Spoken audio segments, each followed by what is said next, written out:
తెలుగు ప్రజల తరఫున, కేంద్ర ప్రభుత్వం తరఫున హృదయపూర్వకమైనటువంటి శుభాకాంక్షలు.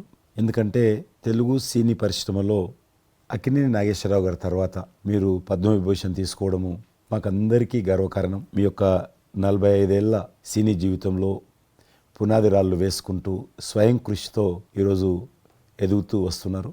ఎంతో కష్టపడి మీరు ఈ స్థాయికి చేరుకున్నటువంటి మీకు ఈరోజు కేంద్ర ప్రభుత్వం పద్మవిభూషణ్తో సన్మానించడము నిజంగా ప్రతి తెలుగు బిడ్డ గర్వపడాల్సినటువంటి అంశం అని నేను భావిస్తా ఉన్నాను. Thank you so much. Padma Vibhushan వచ్చిన ఈ సందర్భంలో మీరు అభినందించడానికి నా స్నేహితుడిగా, చిరకాల మిత్రుడిగా మీరు రావటం అన్నది నాకు చాలా చాలా సంతోషం, మిక్కిలి ఆనందంగా ఉంది. అండ్ మీ ప్రేమని, మీ అభిమానాన్ని ఆస్వాదిస్తున్నాను. Thank you so much. ఢిల్లీలో రాష్ట్రపతి చేతుల మీదుగా తీసుకుంటున్నారు కాబట్టి మేము దానికంటే ముందే మిమ్మల్ని కలవాలి, అభినందించాలనేటువంటి ఆలోచనతో ఈరోజు మీ దగ్గరికి రావడం జరిగింది. మోస్ట్ వెల్కమ్ అండి. దక్షిణ భారతదేశంలో రజనీకాంత్ గారు కానీ మీరు కానీ ఒక మంచి నైతిక విలువలతో కూడినటువంటి నటులుగా మంచి పేరు తెచ్చుకున్నారు.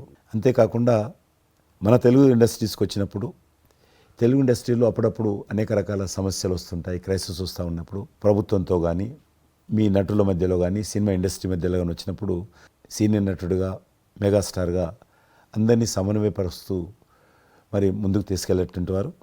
అలాంటి మీరు ఈరోజు మరి పద్మవిభూషణ్ రావడం అనేటువంటిది మరి అందరం సంతోషించాల్సిన అంశం అని నేను భావిస్తా ఉన్నాను. ఈ ఇండస్ట్రీ లేకపోతే మేము లేవండి.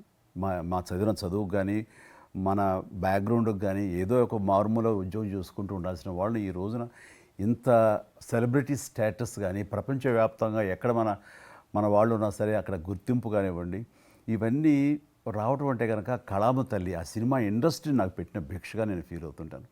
ఆ ఇండస్ట్రీ లేకపోతే ఏం లేదు. అందుకని ఇలాంటి ఇండస్ట్రీకి ప్రత్యుపకారంగా నేను ఏం చేయాలి, నాకు ఇంత స్థానం ఇచ్చిన ఇండస్ట్రీకి తిరిగి నేను ఏమి ఇవ్వగలను అనేటటువంటి ఒక గ్రాటిట్యూడ్ నుంచి మొదలైంది. క్రైసిస్ వచ్చినప్పుడు నేనేదో నా భుజం కాయాలి, నా వంతు సహాయం చేయాలి అనే ఆలోచన. ఒక ఇంటికి పెద్ద బిడ్డగా, పెద్ద కొడుకుగా ఆ ఇంటి కుటుంబ బాధ్యతలకి తన వంతు సహాయం ఎలా చేస్తాడో అలాగే నిర్వర్తించాలని ఉంటుంది. కానీ ప్రతిదానికి పెద్ద నేను అనేటువంటి బేసిజానికి మాత్రం పోవాలని కారణం ఒకటి అనుకుంటే మీరంటే అందరు యాక్సెప్టబిలిటీ ఉంటుంది. అది కూడా అది యాక్సెప్టబిలిటీ చిన్నవాళ్ళు కానీ పెద్దవాళ్ళు కానీ ఈ రంగం కానీ ఆ రంగం కానీ మీరు ఏదైనా ఒక మాట చెప్తే దాని మీద మీరు నిలబడతారు, మిగతా వాళ్ళు కూడా మీ మాట గౌరవం ఇస్తారు. అది కారణం నేను అనుకుంటాను. సినిమా రంగం నుంచి రాజకీయాలకు వచ్చి కూడా రాజకీయాలలో మీకంటూ ఒక ప్రత్యేక స్థానాన్ని సంపాదించుకున్నారు.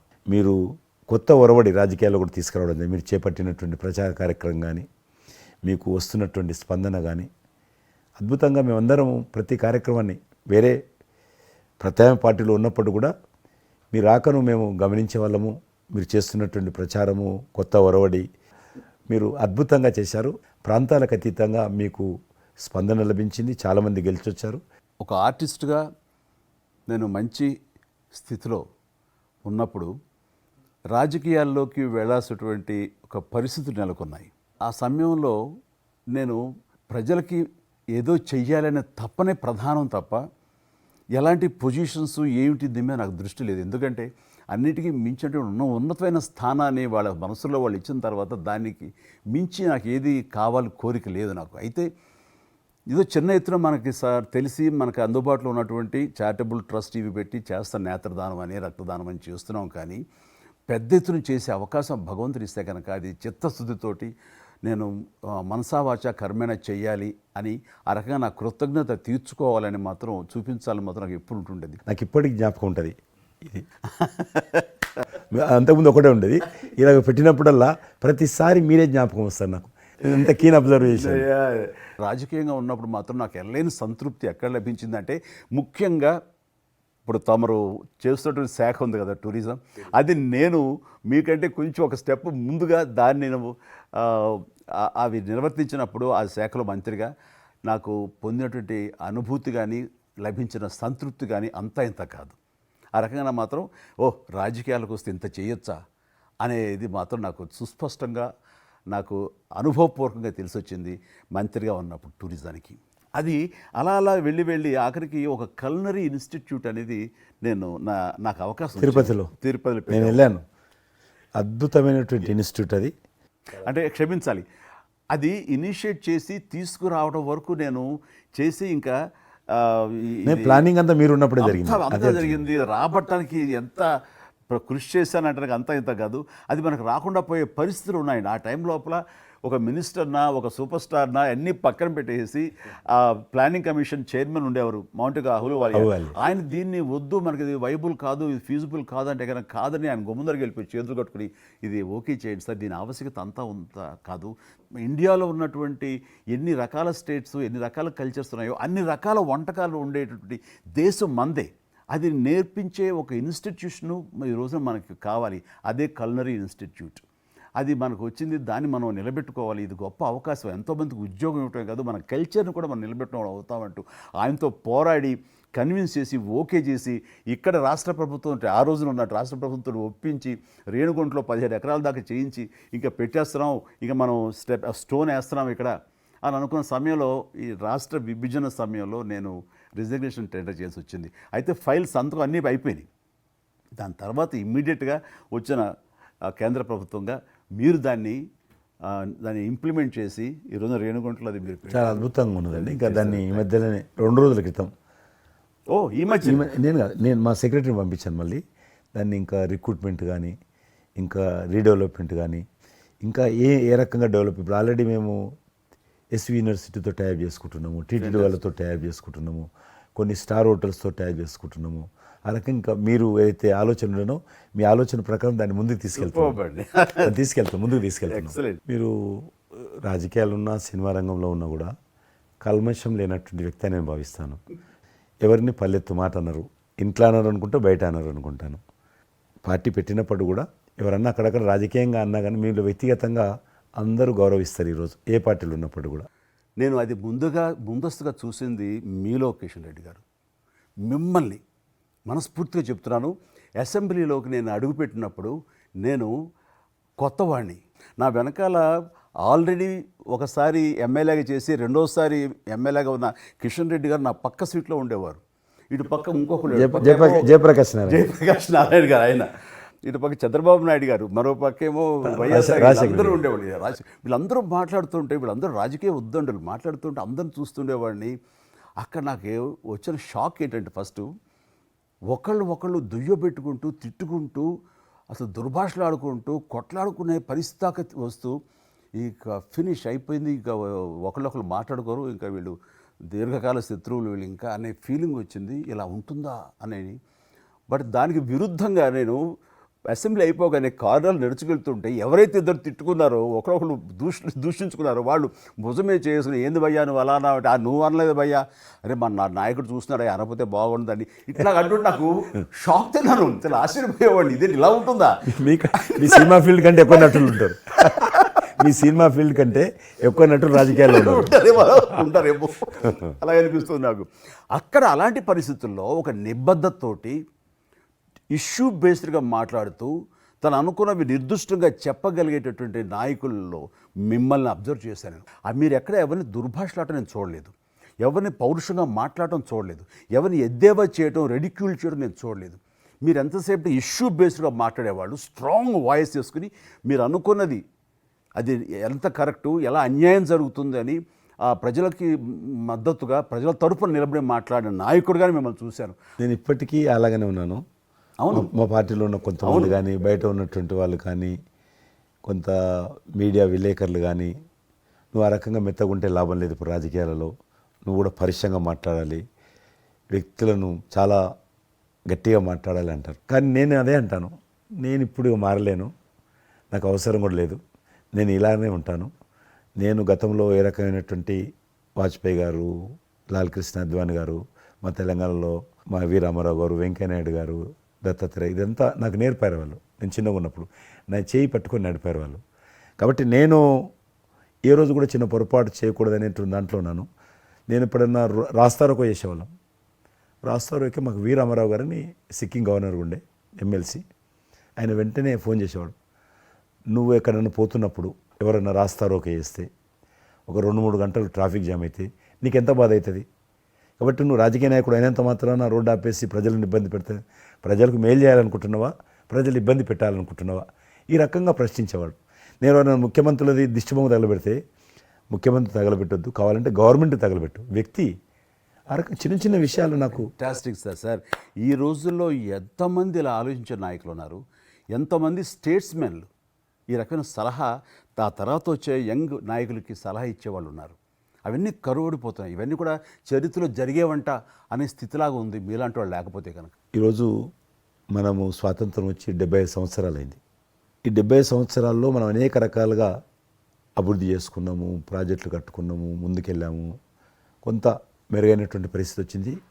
కానీ మన తర్వాత వచ్చినటువంటి స్వాతంత్రం వచ్చినటువంటి దేశాలు కూడా డెవలప్డ్ కంట్రీగా ఎమర్జ్ అయినాయి. మనం ఇంకా డెవలపింగ్ కంట్రీ, అభివృద్ధి చెందిన దేశంగా ఎదగలేదు.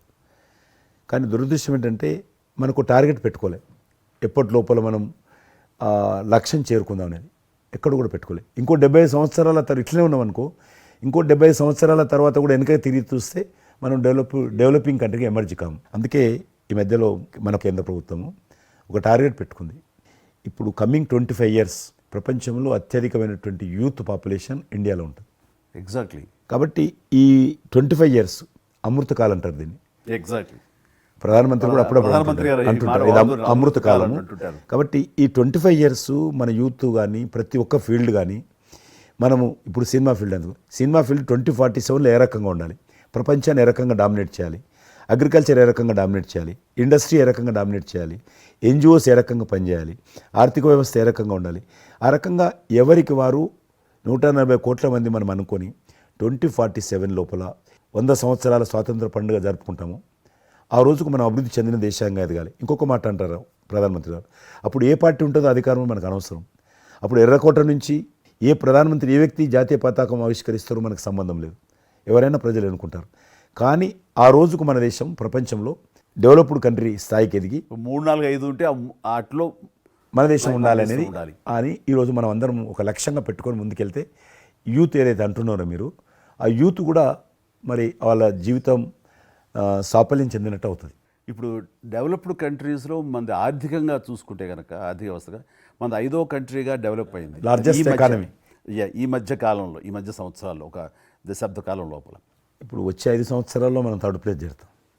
ఇప్పుడు యూకే లాంటి మనల్ని పరిపాలించి మన ఆక్రమించుకొని పరిపాలించినటువంటి బ్రిటన్ కూడా వెనకకి నెట్టేసి 5వ స్థానానికి వచ్చేసి వచ్చేటువంటి 5 సంవత్సరాల్లో ఖచ్చితంగా మనం 3వ స్థానంలోకి లార్జెస్ట్ ఎకానమీ కంట్రీగా మనం ఎమర్జ్ అవుతాం. 100%. అవన్నీ ఇప్పుడు జరుగుతున్నటువంటి ఈ యొక్క డెవలప్మెంట్స్, ఈ ఆర్థిక సంస్కరణలు ఇవన్నీ చూస్తుంటే ఖచ్చితంగా ఆ రోజు ఎంతో దూరం లేదు మీరు చెప్పినట్లుగా. మీ తెలిసి ఈ మధ్యలో G20 సమావేశాలు నిర్వహించినప్పుడు నేను మీతోటే మాట్లాడాను.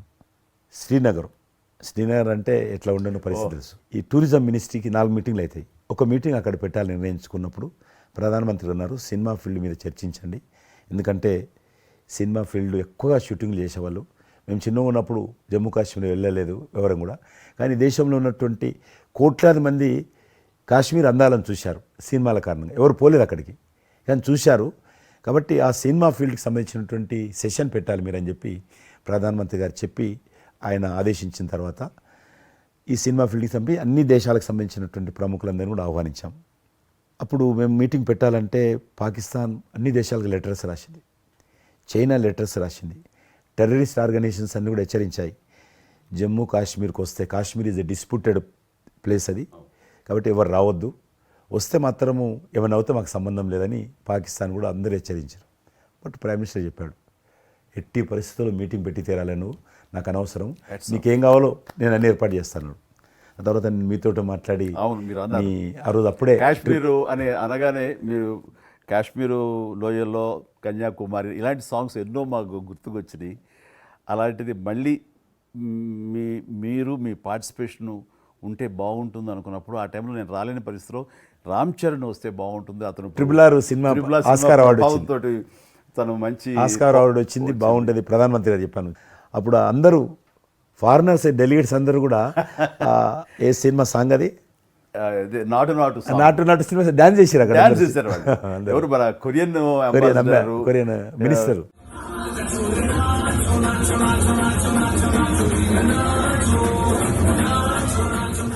అలాగే ఇంకొక జర్మన్ అంబాసిడర్స్ చాలా మంది కింద మీరు చూసింది కొద్ది మందిని కింద చాలా మంది చేశారు పాట పెట్టి చేసినప్పుడు. సో ఇప్పుడు మీకు మనవి చేస్తున్నాను, లాస్ట్ 2023లో ఇప్పుడు ఆ ఆర్టికల్ 370 తెలియించిన తర్వాత 23 కానీ 22 కానీ ఆల్మోస్ట్ మోర్ దెన్ 300 పిక్చర్స్ అవి మరి ఓటీటీ సినిమాలు కావచ్చు, టీవీ సీరియల్స్ కావచ్చు, మన సినిమాలు కావచ్చు, కొన్ని బయట దేశాలకు సంబంధించినటువంటి సినిమాలు కూడా ఆల్మోస్ట్ 300 పిక్చర్స్ షూటింగ్ జరిగాయి అక్కడ లాస్ట్ 2 ఇయర్స్లో.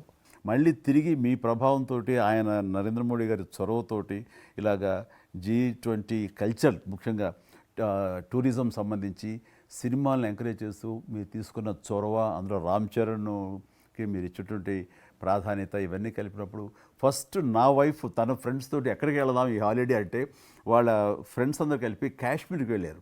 అన్నిటికీ మించి మన భారత జాతీయ జెండా ఆడుతున్నారు. మీకు తెలుసలేదు, మా పార్టీ తరఫున మాకు మురళీ మనోహర్ జోషి గారు ఉండేవారు, పార్టీ అధ్యక్షుడు అద్వానీ గారి తర్వాత. ఆయన కన్యాకుమారి నుంచి కాశ్మీర్ వరకు యాత్ర తీసాం. మేము ఏంటో తెలుసా డిమాండ్, అక్కడ శ్రీనగర్లో జాతీయ పతాకం ఎగరడం, దానికోసం ఉద్యమం చూడండి, ఒక జెండా ఎగరడం కోసం. ఆడికి మిలిటరీ మధ్యలో పోలీస్ ఫైరింగ్ల మధ్యలో ఒక జెండా, మేము జమ్మూ కాశ్మీర్ కానీ ఆపేశారు మమ్మల్ని. అక్కడ నుంచి విమానం, మిలిటరీ విమానంలో తీసుకుపోయి ఆయన ఒక్కరిని అక్కడ జెండా ఎగిరినట్టు చేసి మనం తీసుకొచ్చారు. దల్ లేక్ అని ఉంది అక్కడ, ఉన్నది కదా. మొన్న 15th ఆగస్ట్, ఇంతకుముందు 15th ఆగస్ట్ ఏదైతే మనము 70 సంవత్సరాల పండుగ జరుపుకున్నాము, 50,000 మంది అమ్మాయిలు అబ్బాయిలు స్కూల్ పిల్లలు అందరూ చేతులలో 3 రంగుల పతాకాలు పట్టుకొని దల్ లేక్ చుట్టూ ఊరేగింపు చేశారు. అది మార్పు.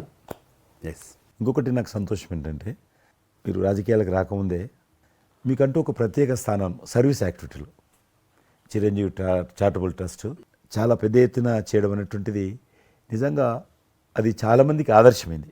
మిమ్మల్ని చూసిన తర్వాత చిరంజీవి గారు పెట్టిన అంత పెద్ద నటుడు పెట్టినప్పుడు మనం చేయకూడదని వాళ్ళ స్థాయిలో పెట్టినటువంటి చాలా సంస్థలు మీ నుంచి స్ఫూర్తి తీసుకొని పెట్టారనేది నాకు తెలిసిన వాళ్ళు కూడా చాలామంది చెప్పారు.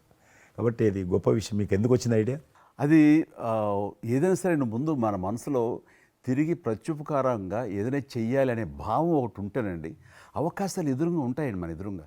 అలా చూసినప్పుడు ఆ టైంలో రక్తం దొరకక చనిపోయే వాళ్ళు చాలామంది ఉన్నారు. అది గర్భస్రావంతో, డెలివరీ సమయంలో, యాక్సిడెంట్ సమయంలో కొంతమంది క్షతగాతులు, అట్లాగా లుకేమియా కానివ్వండి, క్యాన్సర్ కానివ్వండి, ఇలాంటివి తలసేమియా కానివ్వండి, ఇలాంటి చాలామంది ఉన్నారు.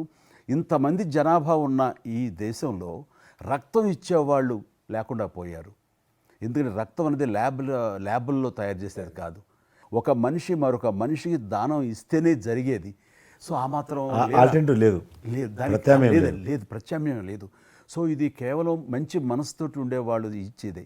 వాళ్ళు మోటివేట్ చేయాలంటూ నేను ఏం చేస్తానంటే, నా ఫ్యాన్స్ని ఫస్ట్ మోటివేట్ చేద్దామని దీని ఆవశ్యకత చెప్పడం కోసంగా షార్ట్ ఫిల్మ్స్ కానివ్వండి, ఎక్కడ పెడితే అక్కడ నేను ఇవ్వటం మొదలుపెట్టేసరికి ఈ రోజున రక్తం ఇవ్వటం కోసంగా ముమ్మరంగా ముందుకు రాగలుగుతున్నారంటే దాన్ని ఇనిషియేట్ చేసింది, దానికి ముందస్తుగా దాన్ని మోటివేట్ చేసింది నేను అని చెప్పుకోవడానికి నాకు గొప్ప విషయం అండి. కానీ మీరు ఒక ఉద్యమంలాగా తయారు చేశారు దాన్ని, ఒక మూమెంట్ లాగా తయారు చేసి mission. Hats off to my fans and motivate అయిన ధర్మాత్ములు, మంచి మనసు ఉన్న వాళ్ళు ఎంతోమంది ముందుకు వచ్చారు. వాళ్ళందరికీ కూడా ఈ సందర్భంగా చేతులెత్తి నమస్కరిస్తాను. ఇక్కడ మీ గురించి నేను ఇంకోటి విన్నాను, మీరు ఏదైతే నా సేవా కార్యక్రమాల గురించి మీరు ప్రస్తావించారో అదే సమయంలో నేను కోవిడ్లో కూడా నేను కొంచెం యాక్టివ్గా ఉండి మా కార్మికులకి సంబంధించి 3 నెలల పాటు 4 నెలల పాటు నా మిత్రుల సహకారంతో నేను కొంత అమౌంట్ తోటి సినిమా ఫీల్డ్లో పనిచేస్తున్నటువంటి బాయ్, ఆఫీస్ బాయ్ నుంచి మొదలు పెడితే టెక్నీషియన్స్ వరకు కూడా మీరు చాలా పెద్ద ఎత్తున 14,000 మందికి నేను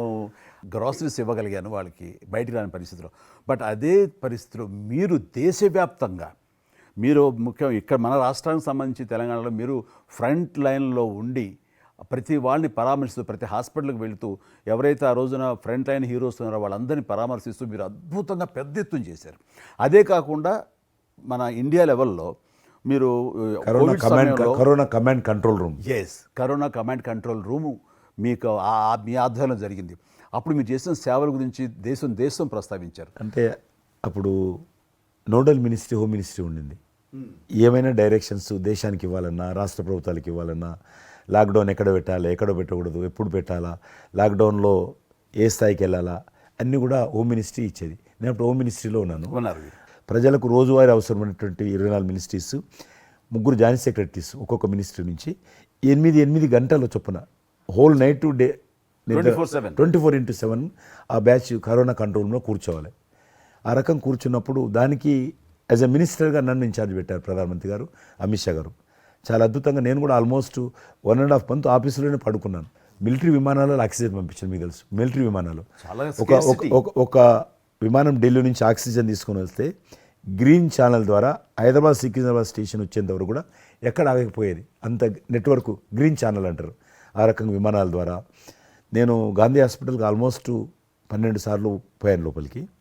ఎవరైతే వెంటిలేటర్ మీద పేషెంట్స్ ఉంటారో, నేను బుక్ ఒకటి ప్రింట్ చేశాను, వెంటిలేటర్ మీద పేషెంట్ దగ్గరగా మాట్లాడాను, దేవుడి మీద భారం ఇచ్చి తిరిగాను. ఆ రకంగా ఎందుకు వెళ్ళానంటే ఏదో పబ్లిసిటీ కోసం కాదు.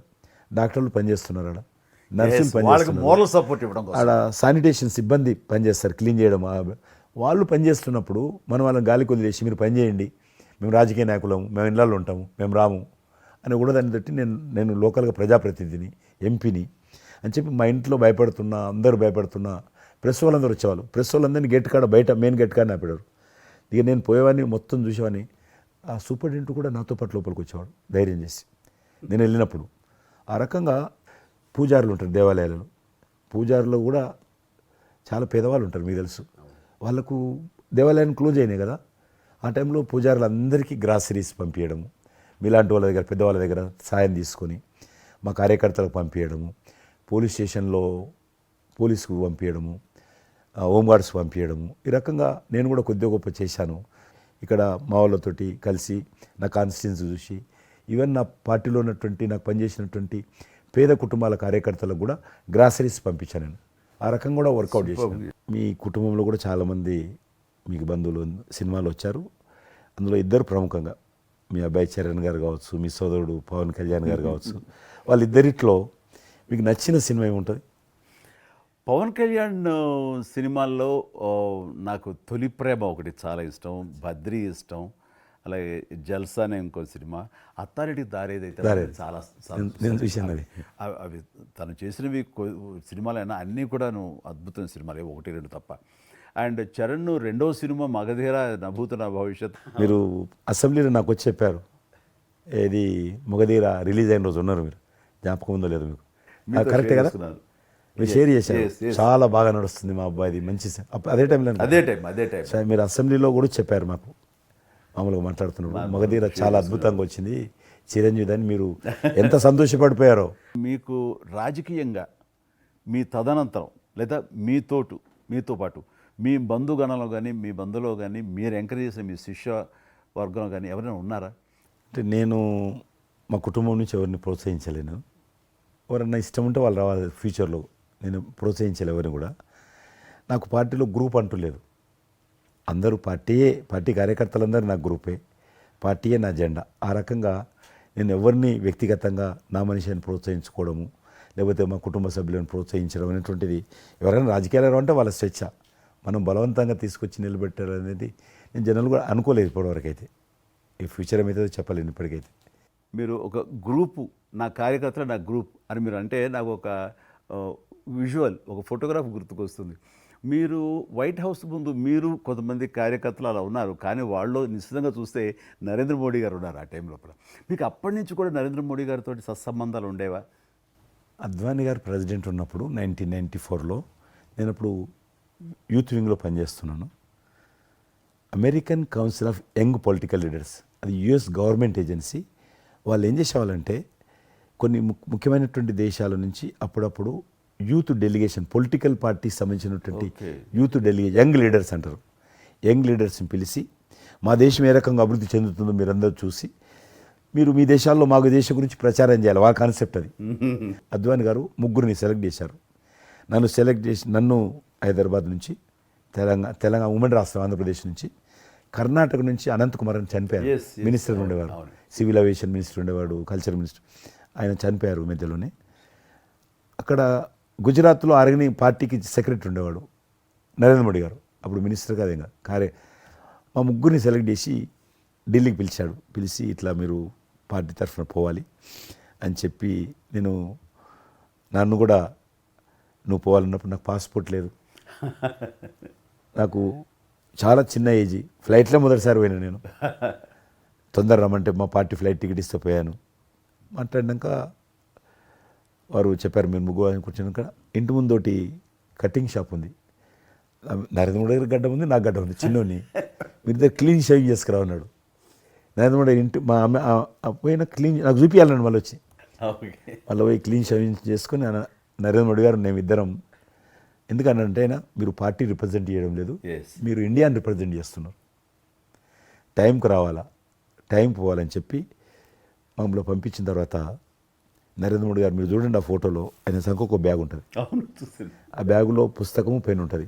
మేము రాజులాగా పుస్తకం లేదు, పెన్ లేదు, మేము పోతుంటే అందులో భాగంగానే వైట్ హౌస్ లోపల రాణించేవాళ్ళు చాలా దూరంకి వెళ్ళి, కానీ చూపించేవాళ్ళు బయట ఉండే కొంత అమెరికా ఇది వైట్ హౌస్ అక్కడ కనిపిస్తుంది, అందులో అది ప్రెసిడెంట్ రూము, ఇక్కడ కనిపిస్తుంది కిచెను, ఇది కాన్ఫరెన్స్ హాలు. బయట నుంచి అందరు చెప్పేటోళ్ళు చాలామంది ఉండేవాళ్ళు. అదే నేను చూసి గైడర్స్ టూరిస్ట్ గైడ్స్ ఉంటారు కదా, వాళ్ళు చాలామంది అక్కడ పోతే చెప్పేవాళ్ళు. ఆ రకంగా అక్కడ దిగినటువంటి ఫోటో అది. ఎందుకు రిలీజ్ చేశానంటే ప్రధానమంత్రి గారు అయిన తర్వాత నాకు ఫోన్ చేశాడు, కిషన్ ఏమన్నా మీ దగ్గర ఫోటోలు ఉన్నాయా? ఆయన దగ్గర లేవు పాపం. ఓకే, నాకు ఫోన్ చేశాడు. నేను ఎమ్మెల్యే క్వార్టర్స్లో అవన్నీ ఫోటోలు తీసినాక ఇంత కట్ట ఉండే కానీ అన్నీ అంటుకొని ఒకటి మనకు తెలియదు కదా, మొత్తం పాడిపోయినాయి. 8 ఫోటోలు దొరికినాయి. అందులో ఏదో ఒకటి దొరికింది, బోటు థమ్స్అప్ తాగుతూ. అప్పుడు థమ్స్అప్ తాగొద్దని కూడా తెలియదు, ఇది మల్టీనేషనల్ కంపెనీ అటువంటి ఏం లేదు అప్పుడు. బోట్ నడిపిస్తున్న ఫోటో ఇవన్నీ కూడా కొన్ని దొరికితే పంపించాను. ఆయన ఏ వైట్ హౌస్ ముందు అయితే నేను ఫోటో దిగాను గేట్ కాడ, ఈరోజు అదే వైట్ హౌస్ ఆహ్వానం మేరకు వైట్ హౌస్ లోపలికి వెళ్తున్నానని ఆ ఫోటో రిలీజ్ చేశాడు. Excellent experience. ప్రైమ్ మినిస్టర్ ఆ ఫోటో అది అప్పుడు బయటకు ఆ ఫోటో బయటకు వచ్చింది. ఆ రోజు ప్రైమ్ మినిస్టర్ గారు అయిన తర్వాత అమెరికాకి వెళ్తున్న రోజు రిలీజ్ చేసిన ఫోటో అది. మీరు మాకు ఒక మాట ఇచ్చారు, మీరు మన ఆఫీస్ ఏదైతుందో టూరిజం ఆఫీసు ఢిల్లీలో నేను వస్తాను, మన ఇద్దరం ఒకసారి ఎందామని అన్నారు. కానీ మీ ఒత్తిడి కారణంగా మన ఒత్తిడి కారణంగా జరగలేదు. ఇంకా అది రేపు ఎలక్షన్స్ తర్వాత మళ్ళీ అది చెప్పలేము కాబట్టి అది నేను చెప్తున్నాను, మీరు అక్కడే ఉంటాను, వస్తాను. అది కాకుండా మీరు నాకు ఇంకా జ్ఞాపకం, ఆఫీస్లో ఉన్నప్పుడు నాకు గర్వం ఫీల్ అవుతాను. ఎందుకంటే మీరు పెట్టిపోయినటువంటి ఫోటోలు, ఇండియాకి సంబంధించినటువంటి టూరిజం డెస్టినేషన్ యొక్క ఫోటోస్ ఏవైతున్నాయో అవి ఇంకా ఆ రకంగానే ఉన్నాయి. నేను అడిగిన ఎవరు పెట్టారంటే చిరంజీవి గారు పెట్టారంటారు. డ్రైవర్ కూడా మీకైతే డ్రైవర్ ఉండను, అతను ఇప్పుడు నా దగ్గర ఉన్నాడు, రణధీర్. మీకు చెప్తుంటారు సార్, మై చిరంజీవి సాబ్ కभी మై సాబ్ డ్రైవర్, మై చలాయితా ఉనకా గాడి ఢిల్లీ మే, అది ఆప్కు మే చలా రూమ్ సాప్ అంటాడు. ఇంకా ఉన్నాడు పాపం. చాలా సీనియర్ అండి అతను, చాలా మంచివాడు. మన ఉమ్మడి ఆంధ్రప్రదేశ్ ఉన్నప్పుడు మనం ఇండియాలోనే మనమే ఆరోగ్యశ్రీని ప్రారంభించామన్నది నాకు తెలిసినటువంటి వాస్తవం. ఆ తర్వాత మిగతా రాష్ట్రాలు కూడా వ్యాపించింది అనేది చాలా ఇది. అలాంటి ఆరోగ్యశ్రీకి కిషన్ రెడ్డి గారే ఆద్యులు, అంకురార్పణ చేసిన వాడు అని బయట బాగా వినికిడి ఉంది. ఆ తర్వాత ప్రభుత్వాలు పికప్ చేసాయి. అది ఎందుకు, ఎలాగా, అది మీరు ఎట్లా ఇనిషియేట్ చేశారు ఆరోగ్యశ్రీ అనేది? 2004 నేను ఎమ్మెల్యే అయినప్పుడు పేరున్న మందకృష్ణ మాదిక్ గారు, ఆయన వాళ్ళకు సంబంధించినటువంటి ఎస్సీ వర్గీకరణ మీద పోరాటం చేస్తూనే సామాజిక సమస్యల మీద కూడా పోరాటం చేసేవారు. దివ్యాంగులకు పెన్షన్ పెంచాలని ఆయన తిరుగుతున్నప్పుడు ఈ అనేక జిల్లాలలో గుండె జబ్బులు ఉన్నటువంటి పిల్లలు జన్మించేవాళ్ళు. వాళ్ళకు ఆ రోజు ఒక ఆపరేషన్ చేయాలంటే 10 లక్షలు, 12 లక్షలు, 13 లక్షలు అయ్యేది. పేదవాళ్ళకి అది అవకాశం ఉండేది కాదు. చాలామంది చనిపోయేవాళ్ళు కూడా. అప్పుడు రాజశేఖర్ రెడ్డి గారు ముఖ్యమంత్రిగా ఉన్నారు. మేము ట్యాంక్ బండ్ కింద అంబేద్కర్ భవన్ ఉంది, అక్కడ మీటింగ్ పెట్టుకున్నాము. ఒక 3000 మంది పసిపిల్లలు వాళ్ళ తల్లిదండ్రులు వచ్చారు. మీటింగ్ అయినాక ఆ మీటింగ్లోనే ఒక అబ్బాయి చనిపోయాడు. ఇప్పుడు ఏం చేయాలి సేమ్ అబ్బాయి అంతే వచ్చాడు, చిన్న పసిబాబు అందే వచ్చాడు, అబ్బాయి చనిపోయాడు. మేము ఏం చేసినాం, నేను మందకృష్ణ గారు కలిసి, నేను కూడా ఉద్యమానికి వెళ్ళాను. ఆ అబ్బాయి డెడ్ బాడీ పట్టుకొని అంబేద్కర్ ట్యాంక్ బండ్ నుంచి అంబేద్కర్ విగ్రహం దగ్గరకు వచ్చాం. మాతో పాటు ఆ పసిపిల్లలందరినీ తీసుకొచ్చాం, 3000 మంది పసిపిల్లలు. అంబేద్కర్ విగ్రహం ట్యాంక్ బండ్ దగ్గర అంబేద్కర్ విగ్రహం మొత్తం ఆ పిల్లలు వాళ్ళ తల్లిదండ్రులు కూర్చున్నాం, డెడ్ బాడీ పెట్టుకొని కూర్చున్నాం. ఎట్టి పరిస్థితుల్లో రాష్ట్ర ప్రభుత్వం వీళ్ళందరికీ కూడా ఉచితంగా చిన్నపిల్లలందరూ కూడా ఆపరేషన్ చేయించాలి, ప్రైవేట్ హాస్పిటల్లో కానీ ఎక్కడైనా వాళ్ళ ఇష్టం చేయించాలి, వీళ్ళ ప్రాణాలు కాపాడాలని డిమాండ్ తోటి కూర్చున్నాం. 11 గంటలకు కూర్చున్న తర్వాత రాజశేఖర రెడ్డి గారు దురదృష్టం ఆ రోజు ఢిల్లీకి వెళ్ళిపోయాడు, ఢిల్లీలో ఉన్నాడు. బట్ ఢిల్లీ నుంచే ఫోన్లో మాట్లాడాడు ఆయన. మాట్లాడి నేను తర్వాత ఆలోచిస్తాం, మీరు అట్లా చేయొద్దు, ఎందుకంటే మమ్మల్ని లాఠీ చేయడానికి వీలేదు, పసిపిల్లలు, గుండె జబ్బులు ఉన్న పిల్లలు, మమ్మల్ని నెట్టేయడానికి వీలేదు పోలీసులో కూడా విచిత్రమైన పరిస్థితి, ఆందోళన, ఉద్యమం చేస్తున్నాం మేము, చాలా డెడ్ బాడీ పెట్టుకొని ఉన్నాం, ఏం చేయాలో పోలీసులకు తోచది. ముఖ్యమంత్రి గారు అన్నప్పుడు రాజశేఖర్ గారు మా మెడ మీద కత్తి పెట్టి మీరు ఈ రకంగా దబాయిస్తున్నారు, ఏమని అనుకోండి సార్, మీరు కృష్ణ గారు చాలా గట్టిగా ఉన్నారు, ఏమని అనుకోండి, మీరు ఎట్టి పరిస్థితుల్లో ఇది చేయాలని చెప్పి మేమిద్దరం కదలాలి. రాత్రి ఆల్మోస్ట్ 10 o'clock మళ్ళీ ముఖ్యమంత్రి గారు ఫోన్ చేసి మీరు మాట చెప్పడం కాదు ఆర్డర్ రావాలను, వీళ్ళందరికీ ఫస్ట్ మేము రాష్ట్ర ప్రభుత్వం తరఫున గుండె జబ్బులు ఉన్నటువంటి పిల్లలందరికీ ఎంత డబ్బైనా ఖర్చు అయినా సరే మేము ఆపరేషన్ చేయిస్తానని చెప్పి ఢిల్లీ నుంచి మాట ఇచ్చి ఆర్డర్ తీసి మా చేతులు పెట్టినాక మేము పిల్లలందరినీ తీసుకొని వెళ్ళిపోయినాం, ఫస్ట్ పిల్లలు వాళ్ళ తల్లిదండ్రులు. ఆ తర్వాత మళ్ళీ ముఖ్యమంత్రి గారు వచ్చిన తర్వాత మళ్ళీ మీటింగ్ పిలిచాడు మమ్మల్ని, పిలిచి ఈ రకంగా చేయడం తప్పు, మీరు నన్ను బెదిరించారు, బ్లాక్మెయిల్ చేశారు, ఆర్డర్ చేశారు, ఏమని అనుకోసారి మేము పిల్లల ప్రాణాలు కాపాడడం కోసం చేశాను తప్ప మీకు వ్యతిరేకంగా కాదు, ఇంకొకరు కాదు. అందులో బాబు చనిపోయాడు. తర్వాత ముఖ్యమంత్రి ఆలోచన చేసి డాక్టర్లను పిలిచి ఎట్లా చేద్దాము, అప్పుడు సర్వే చేయించాడు. వాళ్ళు గ్రామ పంచాయతీలో సర్వే చేస్తే 2 లక్షల మంది పిల్లలు ఉన్నారు ఒక్క ఆంధ్రప్రదేశ్లోనే, ఉభయ రాష్ట్రాల్లో గుండెకు జబ్బు హోల్ ఉండి పుట్టినటువంటి వాళ్ళు 2 లక్షల మంది పిల్లలు ఉన్నారు. ఇంతమందికి నేను ఎట్లా చేస్తా అది ఇదని మళ్ళీ సర్వే వచ్చిన తర్వాత వెరిఫికేషన్ వచ్చిన లిస్ట్ తీశాడు, అంచనా వచ్చిన తర్వాత అప్పుడు ఆయన ఇన్సూరెన్స్ ఏదైనా చేద్దామా అని, ఆయన డాక్టర్ కదా ఒరిజినల్గా, ఆయన డాక్టర్ వృత్తి చదువుకున్నది MBBS అయినా, ఆయనకి ఈ విషయం బాగా తెలుసు కాబట్టి ఏం చేద్దామని ఆలోచన చేసి అప్పుడు ఇన్సూరెన్స్ పథకం ఆ పిల్లల కారణంగా, గుండె జబ్బులు ఉన్నటువంటి పిల్లల కారణంగా ఆ 2 లక్షల మందికి పిల్లలు ఇన్సూరెన్స్ చేయాలన్న వచ్చినటువంటి ఆలోచనే ఈ ఆరోగ్యశ్రీ పథకం. అలా మీరు ఇనిషియేట్ చేసేటువంటి ఈ ఆరోగ్యశ్రీ కానివ్వండి, ఇది నిజంగా ఇలాంటి సామాజిక స్పృహ అనేది రాజకీయంగా ఆలోచిస్తే వచ్చేది కాదండి. ఇది మానవతా విలువలతోటి మానవత్వంతో ఆలోచించారు కాబట్టి ఈ రోజున అది సఫలీకృతం కాగలిగింది. భారతదేశంలోనే అది ఒక అందరూ ఆచరించేటువంటి గొప్ప పథకం అయింది. అది ఎంతమంది లబ్ధి పొందుతారో వాళ్ళందరూ బ్లెస్సింగ్స్ మీకు ఉండాలి. అసెంబ్లీలో ఉండగా నాకు ఒక రిప్రజెంటేషన్ ఇచ్చారు. ఈ హోమ్ గార్డ్స్ గురించి మీరు తీసుకున్న ఆహ్వానించిన మీరు పడ్డ తపన కానీ అంతా ఇంత కాదు. అండ్ అది మీరు ఈ రోజున వాళ్ళకి ఏదైనా లబ్ధి చేకూరిందంటే దానికి కూడా నాంది పలికిన వాడు కిషన్ రెడ్డి గారు. 3,000 జీతం ఉండే సార్ వాళ్ళకు కుటుంబము, వాళ్ళు 12 గంటలు 13 గంటలు 14 గంటలు ఇప్పుడు ట్రాఫిక్ చేస్తుంటారు కదా, వాళ్ళు 12 గంటలు దుమ్ము ధూళి ఎండలో వాళ్ళు ఇట్లా ఏలు పెడితే మొత్తం మన చేయి నల్లగవుతుంది, అంత మట్టి కాలుష్యంతో ఉంటారు వాళ్ళు. రోజు వాళ్ళు ఇచ్చే బట్టలు తెల్ల షర్ట్ వేసుకోవాలి, వాళ్ళు కాకి ప్యాంట్ వేసుకోవాలి. ఉదయం వేసుకునే షర్టు 2 గంటలలో కలర్ మారిపోతుంది. మనం ఇచ్చేటువంటి 3,000 రూపాయలు అలా డ్రెస్ ఉతకడానికే సరిపోతుండే. అందుకే కిషన్ రెడ్డి గారు మీరంటే ఎందుకు గౌరవం అంటే, మీరు రాజకీయ లబ్ధి గురించి ఎప్పుడు చూసేవాళ్ళు కాదు, మీ కాన్స్టిట్యున్సీకే పరిమితమైన మీరు ఎప్పుడు కాదు, విస్తృతంగా అందరికీ లబ్ధి చేకూరే విధంగా తీసుకున్నారు. కాబట్టి అలాంటి మీకు ఆ బలం, మీ వాయిస్కి ఆ స్ట్రెంగ్త్ అలాగా, ఎందుకంటే మీ ఆశయంలో ప్యూరిటీ ఉంది, మీ ఆశయంలో చిత్తశుద్ధి ఉంది మీ ఆచరణలో. కాబట్టి మీలాంటి నాయకుల వల్లనే అవుతుంది ఏదైనా సరే. జనవరి 22 నాడు నేను టీవీలో చూశాను, నేను మీరు అయోధ్యలో రామమందిర నిర్మాణంలో మీ దగ్గర కెమెరాలు పెట్టడము, మీరు కామెంట్ చెప్పడము, మిమ్మల్ని పిలవడము, మీరు పోవడము, మీరు ఆ రోజు టీవీలో దేశమంతా అన్ని టీవీలు మాట్లాడాయి.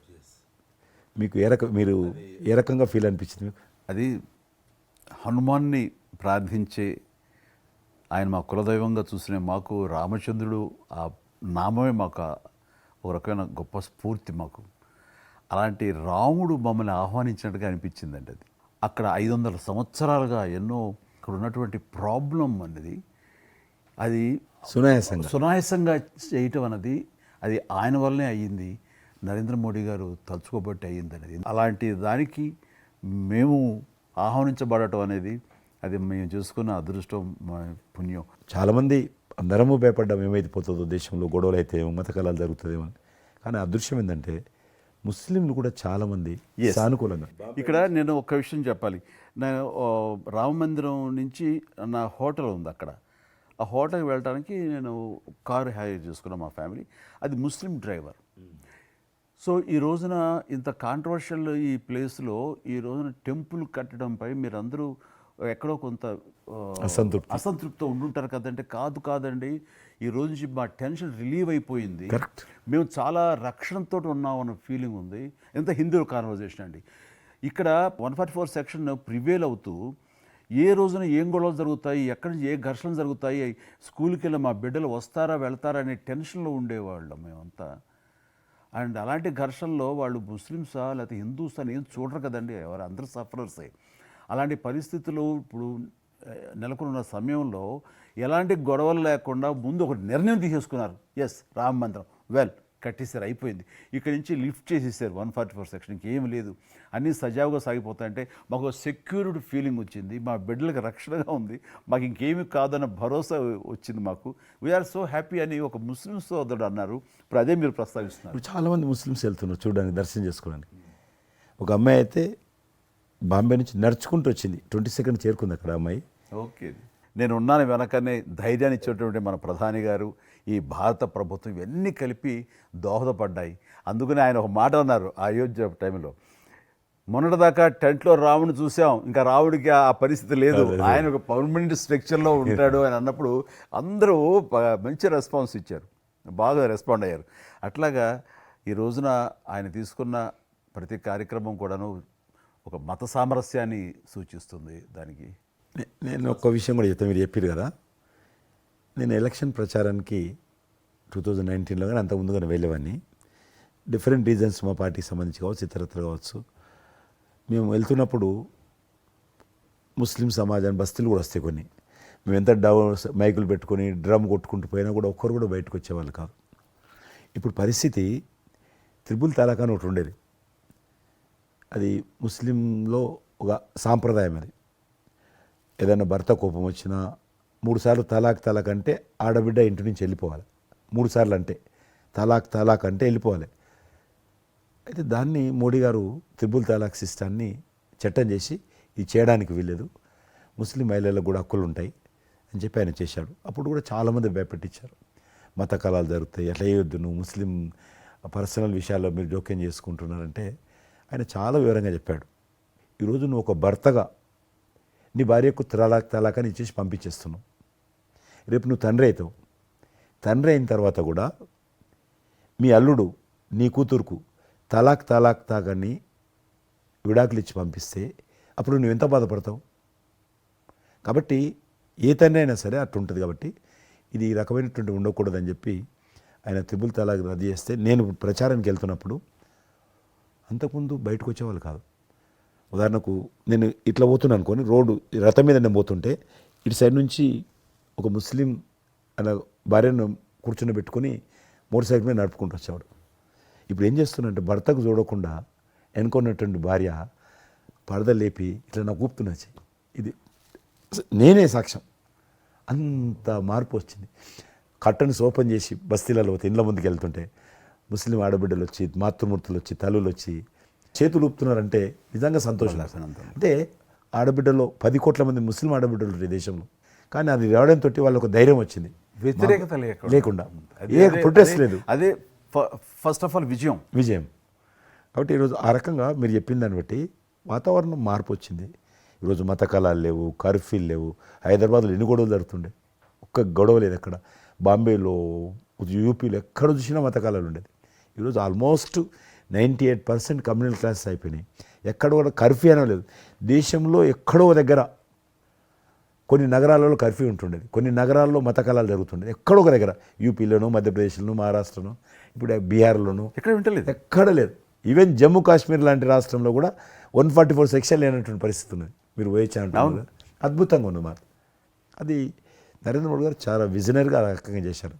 చాలా సంతోషం కృష్ణరెడ్డి గారు, మీరు నన్ను అభినందించడానికి అవార్డు తీసుకుంటున్న సమయంలో ఆ పురస్కరించుకుని మీరు వచ్చినందుకు, నన్ను అభినందించినందుకు ధన్యవాదాలు తెలియజేస్తూ, మీతో ఇంతసేపు సంభాషించడంలో ఎన్నెన్నో విషయాలు తెలుసుకున్నాను, నాకు అనుభవపూర్వకంగా తెలిసినవి మీతో పంచుకున్నాను.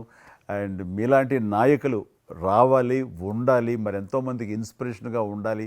మీ ఆశయాలు, మీ ఆచరణలు, మీ సమస్య పరిష్కార మార్గాలు, అలాగే మీ నాయకుల యొక్క ఆయన ఆశయాలు ఆయన యొక్క మార్గదర్శకంగా మీ ముందుండి మిమ్మల్ని ముందు నడిపించే విధంగా, తద్వారా అందరూ కలిసి భారతదేశాన్ని మీరు చెప్తున్నట్టుగా అభివృద్ధి చెందిన దేశాల్లో ఒక దేశంగా పెట్టే స్థితికి మనం వెళ్ళాలనే ఆశాభావం మీ అందరితో పాటు నాకు ఉంది. అండ్ మరొకసారి మీకు ధన్యవాదాలు. తప్పకుండా మీరు జీవితంలో ఇంకా మరెన్నో మెట్లెక్కాలి, ఇంకా మీకు మంచి భవిష్యత్తు ఉంది. ఇటు సినిమా రంగానికి సేవ చేయాలి, అటు సమాజంలో కూడా సేవ చేసేటువంటి అనేక రకాల, సమాజం అంటే ఒక రాజకీయాలే కాదు, అనేక రకాలుగా మీరు చేస్తూ ఉన్నారు ఇప్పటికీ. కాబట్టి రేపు భగవంతుడు ఏం చేస్తారు ఎవరి చేతిలో లేదు. కాబట్టి మీరు నిండా నూరేళ్ళు ఉండి ఈ దేశానికి, ఈ ప్రజలకు సేవ చేయాలని నేను మనస్ఫూర్తిగా కోరుకుంటూ మరొకసారి పద్మవిభూషణ్ అందుకుంటున్న సందర్భంగా మీరు నా హృదయపూర్వకమైనటువంటి శుభాకాంక్షలు. Thank you. అలాగే మీకు ఈ ఎన్నికలు విజయవంతం కావాలని మనస్ఫూర్తిగా కోరుకుంటూ, ఖచ్చితంగా మీరు మళ్ళీ ఏ మినిస్ట్రీలో ఉంటారో, ఎక్కడ ఉంటారో అనేది నాకు మన చేతుల్లో లేదు. తెలుస్తుంది. అండ్ వచ్చి మిమ్మల్ని అలా కలుస్తాను, నేచర్ మాట ప్రకారం. ఆల్ ద వెరీ బెస్ట్ అండి. Good luck.